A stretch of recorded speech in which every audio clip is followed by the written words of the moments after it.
Hello there and welcome back to a new video. In the backdrop of consecutive governments failing to tackle the issues faced by the UK citizens, there have been a huge protest against the immigration policies adopted by these governments and what is the Islamic radicalization that targets everyone non-Muslim in the streets of UK.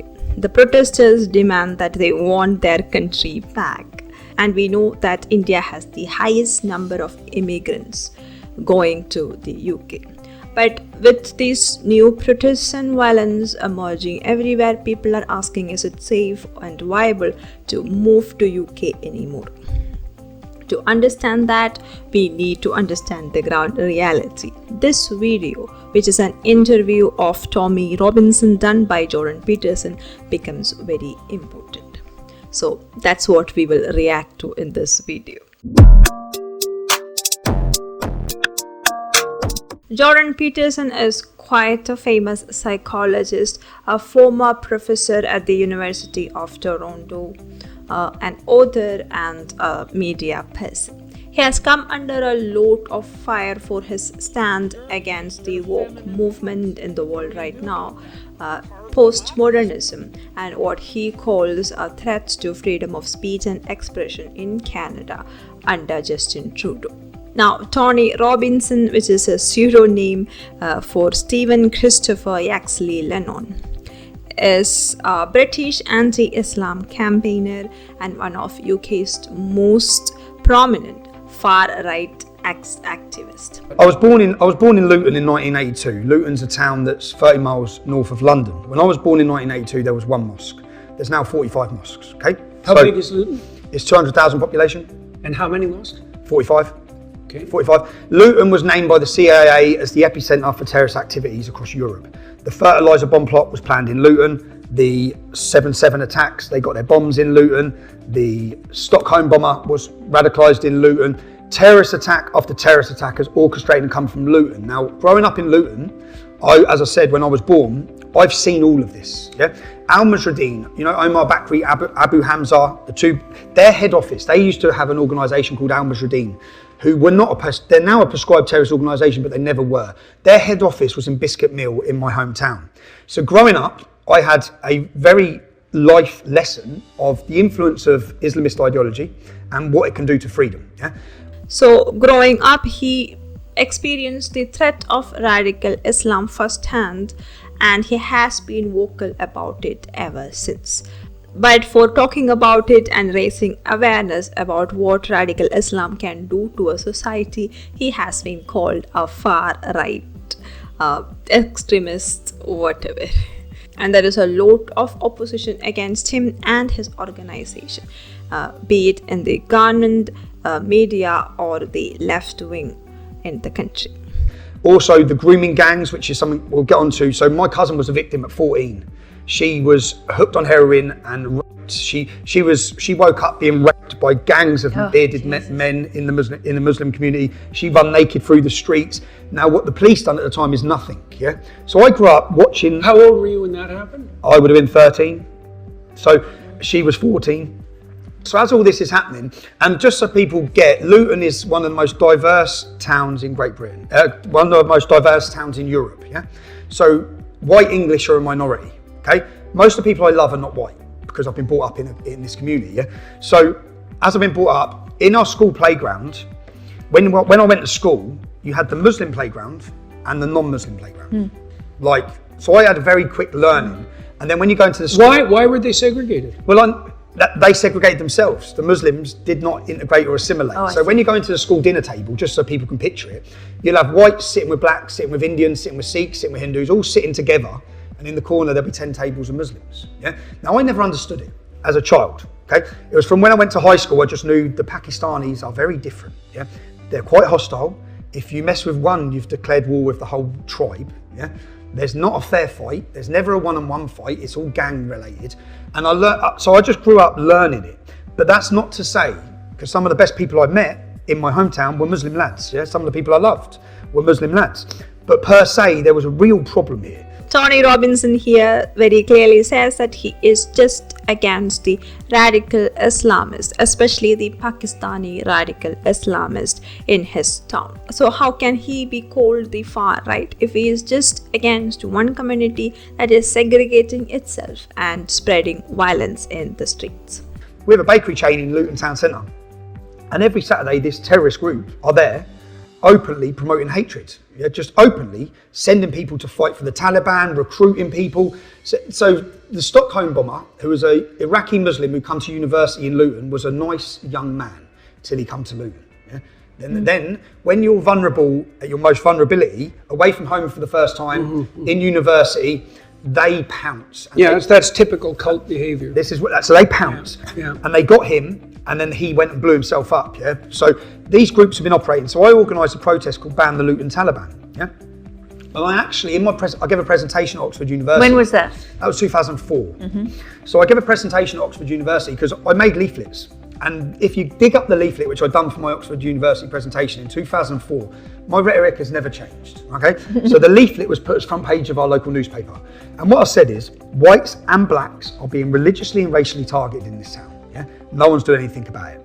There's a total two-tier policing operation in this town where they get away with what they want. The Islamic community get away with what they want. The police do not know how to deal with these problems. I went on to say that they use drugs as a weapon against our community to get our children into paedophilic practices, which is what's now known as grooming. So you actually put your finger on them? I put my finger on them, and I named in the leaflet, was the link between the street drug gangs we have a gang called the Gambinos. They're not very original. They're a Pakistani group, but they've called themselves the Gambinos. And 4 years later, the national newspaper, so in 2004, I named them in my leaflet, and say we've had enough of the gangs with their heroin, and we've had enough of the jihadists all combining. And what happened after this was I was targeted by the gangs, not by the jihadists, by the street level drug gangs who are drinking alcohol, gambling. They're not religious, they're just out pumping heroin and controlling the streets and prostitution. I was targeted by them.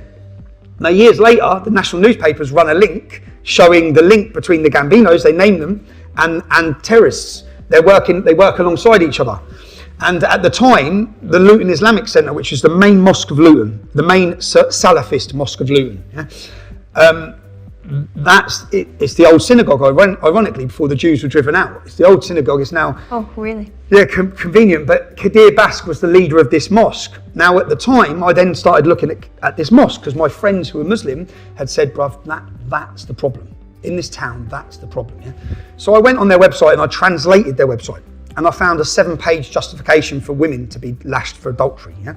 I found justification for killing for apostates. This is on the main mosque. Yeah? So I translated it all, and then basically I faced a backlash from the Pakistani gangs, and I had problems then. But at this time, I'm being honest, I was part of a Luton football scene. So I used to go football with my friends. The Saturday would be the day that all the English lads would come together for Luton Town Football Club. It was a cultural thing, I guess. I've never claimed to be an angel either. So I was part of a football scene. So we clashed then with the drug gangs, the Muslim drug gangs. And the real issue that is pointed out here by Tony Robinson is the attitude of the police and the governments against these jihadi groups, and he has gone into much more detail on that in the long version of this video, which I will share the link to it below. The world has barely come to acknowledge the existence of Islamic terrorism, or at least religious terrorism, thanks to World Trade Center attack. But as a population, we are still not ready to acknowledge jihad or the horrific reality of Sharia laws, which is really the core of Islam. And that happens because people are brainwashed a lot, especially in the West. People don't have the patience to take up the Quran and read it, and they are bombarded with messages that Islam is a religion of peace and harmony, and it is other people who are persecuting them and so on. It's going to take a lot more for people to be jolted out of this denial and ignorance.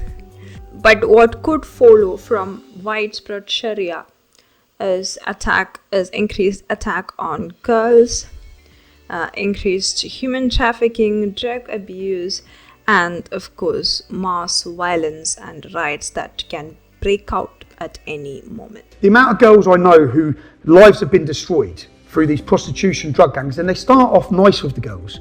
They get them in, they treat them well, they give them money. These are 13-year-old children, yeah? They give them drink, they give them alcohol, they'll drive them around in their sports cars. Gradually, bang, they're gone. The girl's gone, yeah? The girl's gone, and as I said, when the family... Was that when you became aware of grooming? Yeah, I become aware because my cousin and all the other girls went to school with. But at the time, we viewed them. So at school, the English kids, we just viewed the girls ourselves. We viewed them wrong. We viewed them as slags because they're off with all the Pakistani men, the older men. Right. We were viewing them as children, just looking, saying what they're doing with all the taxi drivers and what they're going out with all the older Pakistani men. Now, what has been going on in Bangladesh and in other Muslim majority countries across South Asia is testament to what Sharia laws or jihad can do to a country or a population. And in all of these places, minorities are under the threat of extinction or complete eradication. Therefore, it's quite important that the general population, Muslim or not, should be aware of the threat of radical Islam or jihadism. There is a huge refugee crisis in most Western countries, which they are not able to solve. Most of the Western countries have already put in a lot of barriers to tackle the inflow of migration into the country.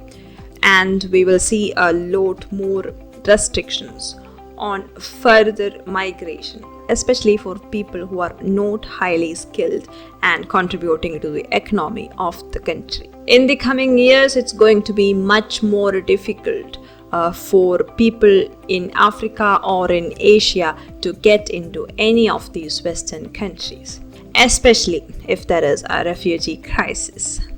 And I feel that that's not a bad thing either for the Western countries or for the countries that has a crisis, because an exodus or outflow of people from these crisis-stricken lands are not going to solve the problem. Instead, the people should have the courage and the strength to stand and fight in face of any crisis. And in most places where there is such an outflow, the problem is jihadism or radical Islam. And the people, Muslims or other minorities, should be empowered to face this problem head on and finally solve the crisis of jihadism. What do you think about this problem of immigration faced by the Western countries at the moment? Please let me know in the comment section. Don't forget to like this video and also subscribe to my channel for more content like this. Until we meet next time, bye bye. Well, it goes without saying that I don't have a sponsor yet. But not to worry, I will sponsor my own video. More precisely, my book will. This is the first book that I wrote. It's a realistic fiction novel about 4 teens in a city enmeshed in a life of drugs, love, violence and chaos. A tale of isolation and desperation one feels among known strangers in an unknown city. Well, this book is available on Amazon and Flipkart. The links will be in the description. I will also share the link to the video trailer of the book, so check them out. And now back to the video.